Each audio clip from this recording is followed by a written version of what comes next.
महादेव समझाते हैं कि माया के 5 स्वरूप हैं जो हमें बांधते हैं। पहला, महादेव कहते हैं कला। कला का मतलब एक एक रोल, जैसे एक एक्टर होता है, उस एक्टर को रामलीला में एक रोल दिया गया कि तुम रावण हो, वैसे ही हमें भी प्रकृति, परिवार एक रोल प्रदान करता है। और जिस प्रकार से नौटंकी में जो व्यक्ति नाटक कर रहा है उसको लगता है कि उसके बिना नौटंकी चल ही नहीं सकती। हर रावण सोचता है कि अरे, अगर हम नहीं होंगे सीता का अपहरण कौन करेगा, हम नहीं होंगे राम से लड़ेगा कौन, हम नहीं होंगे कैसे चल पाएगी इंडस्ट्री। तो पहली बार जब माया हमें बांधती है, किस चीज से बांधती है? कला। जो हमें लगता है कि जी हम बड़े जरूरी हैं, ये हमारा रोल है, ये हमारा स्थान है, ये नौटंकी में, ये इस नाटक में हम नर्तक हैं और बहुत जरूरी है। माया का दूसरा स्वरूप जो हमें बांधता है, महादेव कहते हैं विद्या। और जब मैं विद्या कह रहा हूं तो मैं एक गहरी विद्या की बात नहीं कर रहा। विद्या मतलब जो हमने बटोरा, समझने की कोशिश की दुनिया को, जो किताबें हमें प्रदान कर दी गई, जो पूथे हमें बता दिए गए। क्योंकि विक्टर फ्रैंकल समझाने की कोशिश करता है that there is a man's quest for meaning. और वो मनोवैज्ञानिक ने एक चिकित्सा को नाम दिया जिसको वो कहता है लोगोस थेरेपी। कहता है कि अगर हमारे जीवन में कोई मतलब नहीं, कोई कारण नहीं कुछ भी करने का, तो हम हताश हो जाएंगे। उसके हिसाब से परम दुख तब है जब हमारे जीवन में दिशा नहीं। और इसलिए उसकी चिकित्सा में बहुत प्रयोग किए जाते, बहुत मेहनत की जाती। सालों साल का शोध है सिर्फ एक ही चीज पे, जो बाबा जी तुम्हें देखते कह देते तुम चाहते क्या। ये पश्चिम के लोगों ने बहुत बढ़िया काम किया है, हर साधारण से साधारण चीज को पैकेज करने का। वही चीज को विक्टर फ्रैंकल कहता है लोगोस थेरेपी। तुम चाहते क्या हो, मैन्स क्वेस्ट फॉर मीनिंग। हम हर चीज को अपनी समझ के अनुसार बांधना बांटना शुरू कर देते हैं। कई नौजवान हैं, उनको बड़ा स्ट्रेस हो जाता है, वो मेरे पास अपने रोल मॉडल लेकर के आते हैं और फिर मैं उनको उनके रोल मॉडल के बारे में पूछता हूं। एक नौजवान आया, कहता है कि अरे, मेरा रोल मॉडल था जूलियस सीजर, बहुत बढ़िया था जूलियस सीजर, रोम। अरे क्या क्या काम किया उसने। मैंने कहा भाई थोड़े और ध्यान से देखो। कहता है जूलियस सीजर ऐसा सोचता था, ऐसा करता था, जैसे शतरंज में घोड़े की चाल है 1 2 ढाई, ऐसा चलता था। मुझे तो समझ ही नहीं आता वो ऐसा कैसे चलता था, इतनी स्ट्रेटेजी। और मजे की बात, आज की तारीख में जूलियस सीजर पर शोध हो रहा है, जिसमें पाया गया क्योंकि रोम में लेड की पाइपों का इस्तेमाल होता था, तो उस लेड से धीरे धीरे जितने भी ये राजा महाराजा थे उनको लेड पॉइजनिंग होनी शुरू हो गई। लेड की पाइप से ही शब्द आता है प्लम्बिंग। क्यों? क्योंकि लेड को लैटिन में कहते हैं प्लम्बम, लेड से प्लम्बम, प्लम्बम से प्लम्बिंग। और लेड जहरीला, पूरा रोम मूर्छित होना शुरू हो गया। क्यों? क्योंकि जहरीला पानी पी रहा था। जब लेड है वो कहीं जाता नहीं, शरीर उसे पचा नहीं पाता, तो वो भेजे में इकट्ठा होता रहता है। और धीरे धीरे जिस आदमी के भेजे में लेड इकट्ठा होता रहेगा उसको दोहरे पड़ेंगे, वो साइकोटिक व्यवहार करेगा, वो 1 2 ढाई चलना शुरू कर देगा। दुनिया दूर से देखेगी, उन्हें लगेगा अरे ये ऐसे क्यों चल रहा है। और हो सकता है 1 2 तुक्के भी लग जाए। टूटी घड़ी भी दीवार पे लगी 24 घंटे में 2 बार सही समय बताती। और अगर मैं एक साधारण स्वस्थ नौजवान को बोलूं कि देखो तुम्हें जूलियस सीजर जैसा बनना है, अब जूलियस सीजर तो पागल था, लेड पॉइजनिंग थी, उसका भेजा तो चल नहीं रहा। अब मैं एक स्वस्थ आदमी को बोलूं कि तुम एक पागल व्यक्ति की तरह अपने जीवन को जियो, तो स्वस्थ आदमी को तो बहुत चिंता होगी, बड़ी हैरानी होगी, बड़ी परेशानी होगी। और महादेव कहते हैं ऐसे न जाने कितनी विद्या, कितने बिलीफ सिस्टम्स है जो हम बना करके बैठे, जिसमें हमने किसी को महान बना दिया, किसी को रोल मॉडल बना दिया, किसी से आकर्षित हो गए, और अब वो हमारा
मार्ग पे चलते हो तो तुम्हें वैराग्य की ओर बढ़ना है, और वैराग्य तभी होगा अगर धीरे धीरे तुम इस राग को त्यागोगे, इस बात को समझोगे तुम्हारा कुछ है ही नहीं, जो है उस शिव शिवा का है।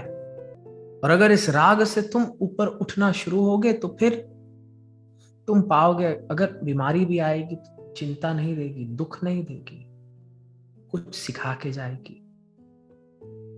अगर कोई व्यक्ति जिससे प्रेम करते थे जीवन से दूर भी चला जाएगा तो तुम पाओगे कोई दुख नहीं, सीखा समझा फिर आगे चले गए, क्योंकि अंत में यही तो तुम्हें सीखना है जीवन से। और मजे की बात ये तुम सब जानते हो, कुछ लेके नहीं आए थे, कुछ लेके जाओगे नहीं। बाबा जी तो पहली या दूसरी बात में ही तुम्हें बता देते हैं, अगर प्रेम करना है अनकंडीशनल, कि तुम्हारा प्रेम सामने वाले पे निर्भर ही ना हो। निर्भर कब होता है कि तुम ऐसा करोगे तो मैं ऐसा करूंगा। शायद एक माँ का शुरुआत में, शुरू के कुछ सालों में अनकंडीशनल प्रेम होता है, क्योंकि बच्चे से तुम कुछ ले नहीं सकते, शायद इसलिए उस रिश्ते को इतना पवित्र कहा जाता है। लेकिन जहां कंडीशन, वहां पे फिर राग आना शुरू, और जहां एक्सपेक्टेशन आई, अटैचमेंट आई, वहां फिर दुख आएगा। क्यों? क्योंकि तुम्हारे हिसाब से पक्की बात लिख के ले लो, सामने वाला कुछ नहीं करने वाला। महादेव ने मुझे एक पुत्र बनाया, एक पिता बनाया, एक पति बनाया, एक भाई बनाया, और एक बात मैंने सीख ली, पक्की बात लिख के तुम ले सकते हो, कोई भी व्यक्ति तुम्हारे हिसाब से कभी नहीं चलेगा। और जितना तुम राग में फंसे हो, ये बात तुम्हें उतना ही दुख देगी। और अगर तुम धीरे धीरे साधना कर माया से ऊपर उठना शुरू हो जाओ और इस बात को समझ लो, मेरा प्रेम दूसरे पे निर्भर नहीं, मुझे अपना प्रेम अपने भीतर प्रवाहित करना है और प्रेममय होके अपना कार्य करना है। अगर तुम ऐसा करोगे फिर तुम उस वृक्ष की तरह हो, कहीं आएंगे तुम्हारे नीचे बैठ तुम्हारी छाए लेने,